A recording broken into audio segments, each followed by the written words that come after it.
যে বিএনপির এত ভালোবাসে তার প্রমাণ আজকের এই জনসভা এবং এই জনসভায় উপস্থিত হয়ে আপনারা প্রমাণ করে দিয়েছেন আগামী দিনে ধানের শীষ বিজয় লাভ করবে।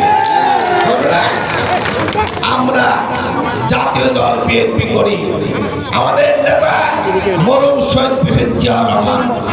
আমরা সেই ব্যক্তি রাজনীতি করি যিনি মাথা চুল থেকে ডগ পর্যন্ত সব ছিলেন, যিনি স্বাধীনতার ঘোষণা করেছিলেন, যিনি এদেশে মানুষের জন্য গণতন্ত্র প্রতিষ্ঠা করেছিলেন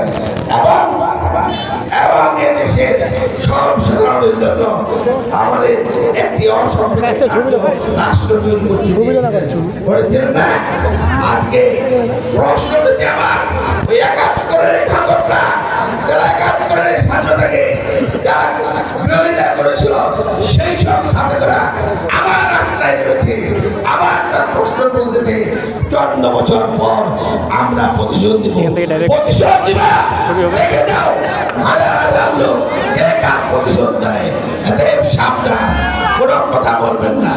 এই দেশের মানুষ একসাথে হয়েছে, এদেশের মানুষ অসাম্প্রদায়িক হয়ে আমরা হিন্দু মুসলিম খ্রিস্টান সবাই এক হয়ে থাকবো দেশে এবং এই দেশকে উন্নয়নের দিকে নিয়ে যাবো। বন্ধু সাথীরা, এখানে আজকে আমার মাননীয় সভাপতি মনোহর সাহেব বলেছেন আপনাদের ভারতীয় ইউনিয়ন চাওয়া ঝালবাড়ি গ্রাম হতে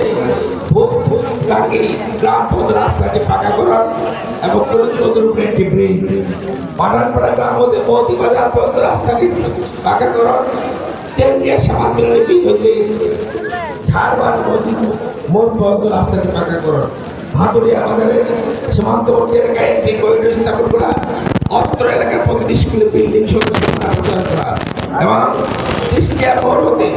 মাগুরা স্কুলের বগুড়া স্কুল হতে বহুটি গ্রাম পর্যন্ত রাস্তাটি পাকানো করা। আপনাদেরকে রাখতে জানাই আমার দল, আপনাদের দল জাতীয় দল বিএনপি, জাতীয় দল বিএনপি আজকে আপনাদের এই কথা বলার আগে এই যে আমাদের এই এলাকা ঢাকা ২ আসনের কোথায় কি হবে, এখানে ১৪টি পয়েন্ট লিখিত করেছে, সেখানে আমাদের এই এলাকার রাস্তাঘাট খারাপ এগুলি লিখিত আছে। আমাদের স্কুলে ভালো স্কুল বন্ধুরা দেখতে পাচ্ছেন হাজার